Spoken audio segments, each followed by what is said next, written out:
선녀와 나무꾼. 옛날 옛적 깊은 산골짜기 마을에 한 가난한 나무꾼이 살았습니다. 그는 하루하루 산에서 나무를 베어 생계를 이어갔습니다. 나무꾼은 착하고 성실했지만 늘 외로웠습니다. 어느 날 나무를 하러 산 깊은 곳에 갔다가 뜻밖의 일을 겪게 됩니다. 천상에서 내려온 선녀들.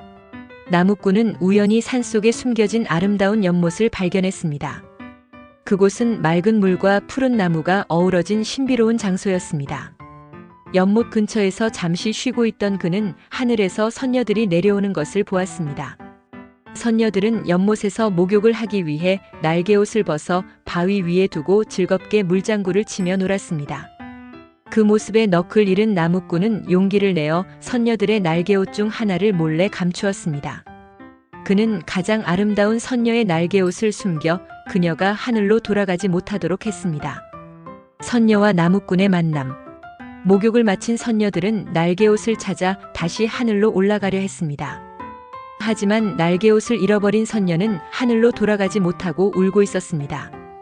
나무꾼은 그녀에게 다가가 위로하며 말했습니다. 아가씨, 왜 이렇게 슬퍼하고 있습니까? 혹시 제가 도와드릴 일이 있나요? 선녀는 눈물을 닦으며 답했습니다. 저는 하늘나라에서 내려온 선녀입니다. 하지만 제 날개옷을 잃어버려 하늘로 돌아갈 수 없게 되었어요. 나무꾼은 그녀를 집으로 데려가 자신의 아내로 삼고 싶다는 마음을 품고 있었습니다. 그는 선녀에게 함께 살아가자고 제안했고 선녀는 달리 방법이 없었기에 그의 요청을 받아들였습니다. 그렇게 둘은 함께 살아가게 되었습니다. 행복한 시간들. 나무꾼과 선녀는 결혼하여 행복한 시간을 보냈습니다. 선녀는 산골 마을에서 남편을 도우며 열심히 살아갔고 두 사람 사이에는 사랑스러운 두 아이도 태어났습니다. 나무꾼은 선녀와 아이들 덕분에 외로움에서 벗어나 행복한 나날을 보냈습니다. 하지만 선녀는 날개옷을 잃어버린 사실을 잊지 못하고 가끔씩 창밖을 보며 하늘나라를 그리워하곤 했습니다. 나무꾼은 그런 선녀의 모습을 볼 때마다 마음이 불편했지만 날개옷을 숨긴 사실을 끝내 밝히지 않았습니다. 날개옷의 발견. 몇 년이 지나고 어느 날 선녀는 우연히 집안의 오래된 항아리에서 자신이 잃어버린 날개옷을 발견했습니다. 그녀는 그제야 남편이 자신의 날개옷을 숨겼다는 사실을 알게 되었고 깊은 슬픔과 분노에 휩싸였습니다. 당신은 날 속였군요. 나를 하늘나라로 돌아가지 못하게 하려고 이렇게 한 건가요? 나무꾼은 고개를 숙이며 진심 어린 사과를 했습니다. 내가 너무 당신을 사랑해서 그랬습니다. 당신이 떠나버릴까 두려웠습니다. 하지만 선녀는 하늘나라가 그리웠고 하늘로 돌아가야 한다는 생각을 떨칠 수 없었습니다. 그녀는 아이들을 품에 안고 눈물을 흘리며 작별을 고했습니다. 하늘로 돌아가는 선녀.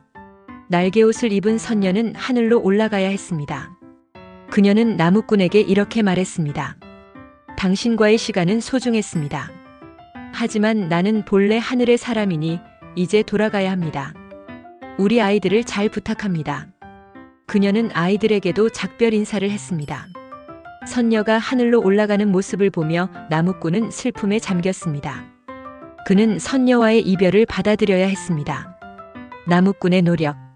선녀가 떠난 후 나무꾼은 두 아이를 정성껏 키우며 살아갔습니다. 그는 하늘나라의 선녀를 그리워하며 매일 연못가를 찾아가 그녀와 다시 만날 수 있기를 간절히 기도했습니다. 그의 간절한 마음이 전해졌는지 가끔 선녀는 아이들을 돌보러 몰래 내려오기도 했습니다. 나무꾼은 그런 짧은 순간에도 감사하며 살았습니다.